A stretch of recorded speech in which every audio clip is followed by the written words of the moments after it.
US and Americans generally are so extraordinarily innovative, so quick to respond. The US was the first place for everyone to acknowledge the losses that happened in the financial crisis. I mean, I live in Europe where people are still in denial about the losses that they incurred in the financial crisis. We still don't know the true condition of the banking system on the continent of Europe. Whereas in the US, we're very quick to say, let's go to the bottom line. Let's figure out where the losses were. Let's stop doing what doesn't make money and figure out what will. That innovative response function is extremely powerful. And also, our policymakers have been highly innovative in their response. So I'm going to quickly tell you the story of one of the reasons the US is looking ever more attractive, and it has to do partly with the way the rest of the world has not responded with as much innovation and as much energy. So as an example, one of the things we see in the world today is the return of something we haven't seen really since the early 1970s, and that is inflation. Inflation is a highly controversial topic here in the United States because the Federal Reserve tells us that there isn't any. And in fact, they are doing their very, very best to create some. That's the purpose of the record low interest rates. That's the purpose of record amounts of money being printed. And in this country, there's a sense of, well, do you think it'll work? And then I come here, and I was so interested to see, not only have we just hit an all-time record high, for example, in the price of beef, for I think 4 years now, record highs in the price of beef. And you can see things starting to shrink. Shrinkflation is a kind of early indicator of inflation beginning to come back onto the landscape. Some of the restaurants here, now instead of serving only 10 and 12 and 16-ounce steaks, they're serving 6-ounce steaks. But if you weight it, if you really look at what's the price per ounce, interestingly, the price is going up. And so this is the beginning signal of, okay, the effort to create inflation is beginning to get a foothold. Now, we can have a big argument about whether inflation fixes deflation or you combine the two and you get stagflation. There's a big debate to be had on the subject, but what's really interesting is the inflation that all the industrialized countries are trying to create is showing up in the emerging markets. And one of the reasons we see so much social unrest, we see it in Argentina and Brazil, where a 10-cent rise in the bus fare leads to protests in the street. We see it in South Africa, where we had the most significant public event since apartheid, when the miners went on strike for higher wages because their grocery bills are going up so fast. And as you know, many of them were shot in the famous Marikana event that happened not so long ago. We see it as well in China, where social unrest has begun to cause that country to unravel a bit. We're seeing it in Thailand. We're seeing it in street protests, even in a place like Singapore, which is famous for being a very organized and stable place. People are protesting. And we see it in Ukraine. In all of the headlines about Ukraine, what you don't see is that actually food prices were rising for the last 4 or 5 years. And eventually what happens in emerging markets is people realize they are constrained by two very powerful opposing forces. On the one side, there's the global debt burden, which makes them lose hope in the future, makes them feel, I may not be rich before I get old. I'm sure all of us have had that thought at some point in the last few years. And on the other side, they see their cost of living starting to rise. And out of this pressure, they ask one very important question. Why is the wealth in my society being distributed to someone else and not to me? We also have this question in politics dominating here in the United States today. A lot of time and energy is spent on the issue of how to or whether to redistribute wealth. But the difference is, here in the US, people trust, to one extent or another, the ballot box. And they use it aggressively. In emerging markets, they don't have a ballot box, or they don't trust it. And so they go to the streets. And this has led to things like the Arab Spring. It has led to huge changes in governments in an attempt to answer this question. How can we provide a better standard of living for our people in light of these enormous economic forces? So one outcome is, in emerging markets, wage demands are going up. And as a result, the wage differential with the United States is starting to narrow. And interestingly, what this means is manufacturing in particular, but business in general, is beginning to move from China, from Asia, from the emerging markets, right back to the United States. Now, this is happening across multiple sectors. Let me give you a couple of quick examples. So many of you I know will have Apple iPhones and iPads. Well, Apple has announced that they're going to move their production entirely back from China to the United States. But this is not as compelling as the story of Foxconn. Foxconn is the second largest employer in China, 1.2 million employees. And Foxconn has announced that they are building their first production facility in the United States. But it's not only high tech, it's also low tech. Now, I'll give my age away by saying this, but do any of you guys remember hula hoops and frisbees? Right, so, this is not exactly high tech. These are plastic toys. They have moved the production back to the United States. There was recently a story of a Chinese company that makes yarn, as in knitting. They are building their first production facility in the United States. So there is something very powerful at work in the world today. And it's important that instead of relying on your traditional knowledge from the newspapers of what's going on, that you open your eyes and you begin to look around and see that actually the middle of the United States is attracting investment capital. Certainly for investors out of the Middle East and out of Asia, their number one interest is in buying things that are inflation protected.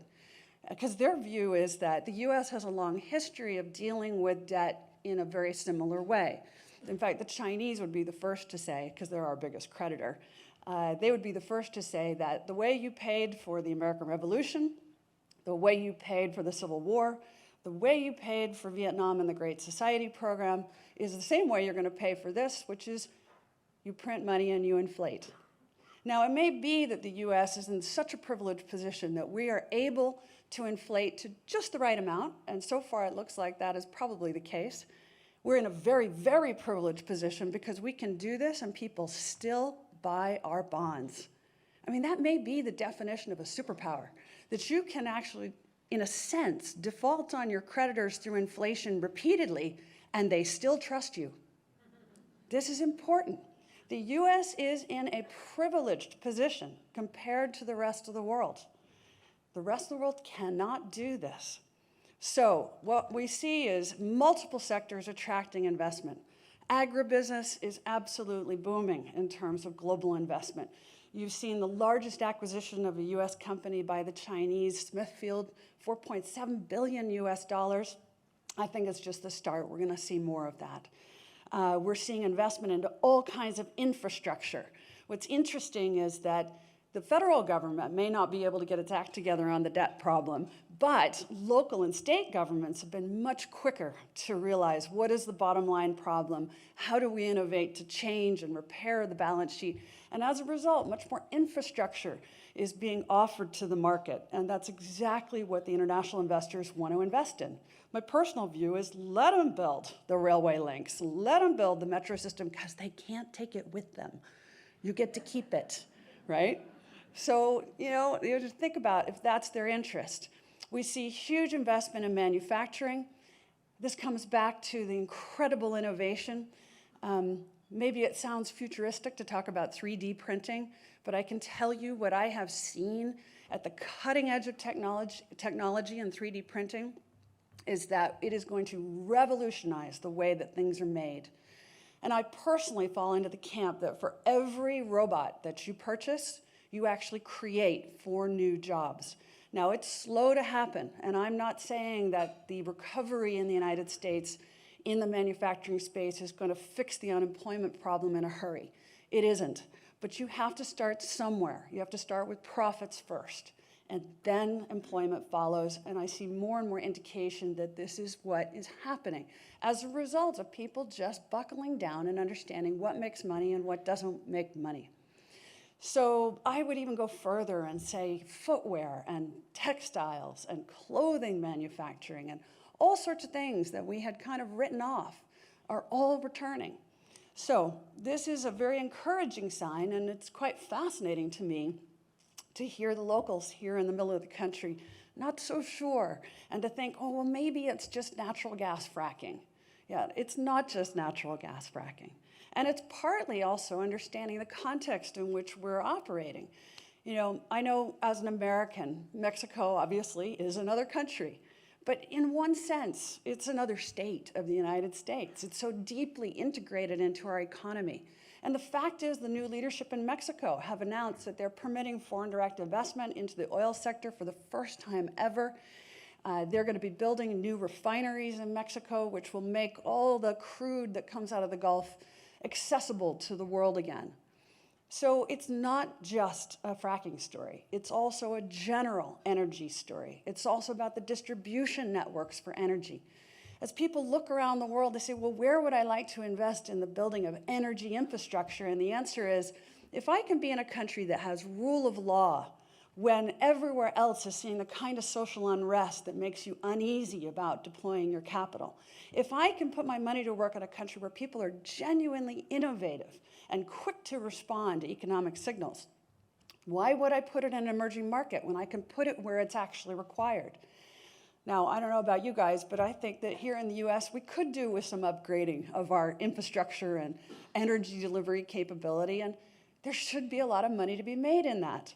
So I am delighted that the most knowledgeable, powerful investors in the world definitely see that. And in a way, I'm not sad that everyone here says, oh, do you really think we're ever going to recover? Because arrogance will kill innovation. So the fact that here you don't even feel how valuable you are to the world economy means you will work harder. And that's an attractive quality. And I want to talk a little bit about this issue of arrogance and hubris, because after all, I am talking to an audience of people who are very focused on politics. And I opened by saying that here in the US, politics has generally supported the recovery here in the US. That's a very bold statement, given that politics is quite adversarial here in the United States today. And I think everybody has pretty strong views about how politics is getting in the way rather than assisting. So I just want to spend my last few minutes with you talking a little bit about this issue. You know, I've been very privileged to have grown up in politics in Washington. My father served 4 presidents as the principal trade negotiator for the United States. So talking about textiles and auto parts and steel at the dinner table was completely normal in my house. And that's partly why I see the world this way. But I've also had the privilege to serve 2 presidents. And so I wanted to throw onto the table a few thoughts, a few observations. It's certainly not advice, but my thoughts, things I wish people had told me when I went into public policy. And the first thing is that this gap between the Washington Post story versus what actually happened. And if you could begin to understand what actually happened, you will be much more powerful. And that includes strengthening your knowledge, as I've just given you, about what's happening in the world economy and relatively what's happening in the United States. That's one thing. The second thing is this takes time. This requires bandwidth. You need a certain amount of mental space to be able to think beyond your day-to-day objectives. And heaven knows, politics is an extremely demanding business. When I went into the White House, I was only there for 2 years, which is the average term of office for a special assistant to the president. Now that I've done it, I can tell you why. That famous saying that it's like trying to drink from a fire hydrant is absolutely accurate. That is what it is like. But this issue of trying to keep some bandwidth is important. Harold Macmillan, the former prime minister in Britain, said, "What is the greatest danger to the government?" And he said, "Events, my dear, events." And this is exactly the case. During my time in government, I had, as the president's advisor on financial markets, we had 7 of the 9 largest bankruptcies in American history occur in 1 year, including Enron and Tyco and all that. And then we had 9/11. So it's very important that when you arrive, whatever your agenda is, you hit that agenda full force, because very quickly events are going to get the upper hand and you're going to need to devote bandwidth to that. And while you're doing that, still keep some free in order to be ready for other events that you also didn't anticipate. I remember very well John F. Kennedy used to say that you ought to leave a little time when you're in politics to read poetry. And it sounds so absurd. Who has time to read poetry when you're in politics? But I think he was right when he said, power corrupts, and poetry reminds us of our limitations. It's that bandwidth that you set aside for poetry and for literature and for things unrelated to what you're doing in politics that will then give you the ability to deal with the events which inevitably are coming toward you. For me, the most valuable bit of literature that helped me when I was in the White House was actually not John Maynard Keynes, it was J.R. Tolkien. And I remember I had someone, a chief executive, a guy from a major corporation who came into my office and said, the president's policies are all wrong on this, that, the other. He ought to fire the Secretary of the Treasury and he ought to do this, that, and the other. And I said, great, let's go over and tell him, because the President of the United States needs to know your view, needs to know the truth. And one of the most dangerous things that happens to presidents and chief executives is that nobody tells them the truth. And this is a terribly important part of your role as an advisor in the political arena, as a performer in the political arena, to say what you genuinely think. So I took him over, and gosh, we entered the Oval Office, and the guy completely disintegrated and said, oh, Mr. President, I'm just so delighted to meet you. And I am just so privileged to be here. And I could see he was thinking in his mind, I could be the US ambassador to name the country I love best. And I could be invited on Air Force One. And I'm like, slap, slap, get a grip. What happened to you? And the answer is he became human. And this human element is really important. And what J.R. Tolkien writes about, if you recall, in Lord of the Rings and The Hobbit, is that when you get proximity to the ring, and let's not forget the Oval Office is round for a reason. The cupolas in state Congress, Parliament, is designed to convey that it's a special and powerful place. This ability to be within proximity of power and still say what you think and to deliver that to its rightful destination and not get all caught up in the toys. I mean, Air Force One is a phenomenal plane, but it's a plane, right? It's just a plane. It's very important when you serve in politics that you remember that spirit of Gollum, if you recall, he was the hobbit who held the ring and said, my precious, I can be the king. I can be the person in charge. I can be the secretary of whatever. That turned into a horrible, degraded character. But that character lives above the door in every room in Congress. It lives above the door in the Oval Office. And the moment you walk into that room, it jumps onto your shoulder, whispers in your ear. Say what he wants to hear. But you need to say what you need to say.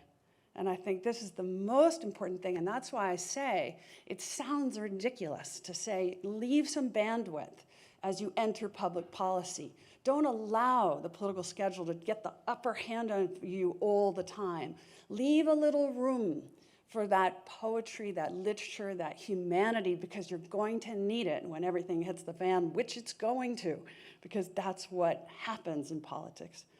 My last thing I wanted to say was actually about this issue of mentoring, which was mentioned, and I am all in support of being a mentor, and especially to women who are trying to make their way into this very competitive and important space. But I'd like to throw onto the table an opposing thought, which is that of an anti-mentor. An anti-mentor is a valuable thing, and an anti-mentor is a person who actively opposes you, who fights you, who tries to kill you in the public arena, who tries to score points and gets you to leave the stage of politics as the loser. In my experience, I have to say the vast majority of my anti-mentors were male, and I did have to pretty much wrestle them to the ground, and there were points where I actually had to get rid of my opponent. And it's not my idea of a good time, but you know what? It was important. And if you really believe in what you're doing, it's important to win those fights. Winston Churchill used to say, you have enemies? Excellent. That means you believe in something. It's important that when you find yourself confronted by someone who really is trying to kill you, you welcome this opportunity. Because this person is going to challenge you to be your best and to prove to yourself that your conviction is what it ought to be in the issue. And to not confuse the uniform of what your anti-mentor is wearing. And now I'll finish on the most controversial point, and then I will leave the stage. Having grown up in the United States in a period when Senator Lugar was dominating politics, and my father worked with him very closely over the years, I am a person of the era where the head of the Republican Party and the head of the Democratic Party used to actually be close personal friends, where they used to actually play poker, and they certainly were drinking together. And I'm not sure, actually, you can ever get resolution of political problems if we won't actually drink alcohol together, but I know that's a controversial point. But when I went into politics, I've always made a huge effort to reach out to the other side, because often your worst opponents in politics are actually on your own team. So it's not about whether the guy is from your party or another party. And what is also important is to understand who else has great conviction in their views, even if you disagree with them, and to get to know why they stand for what they stand for. I remember one time I was negotiating on Sarbanes-Oxley. I was the White House negotiator. Negotiations for legislation typically take place between 1 and 3 a.m. By the way, stamina is another important element of entering the public arena. Not a small detail. Anyway, Congress has an awful lot of rooms, and so it was a big deal when they moved the location of the room in order to prevent the White House person, me, from finding the meeting so that I wasn't able to participate in the negotiation. And I have to say, I was very grateful for the fact that I had a friend who was a Democrat, and we had each other's mobile numbers, and I texted, I said, are you gonna tell me where this room is?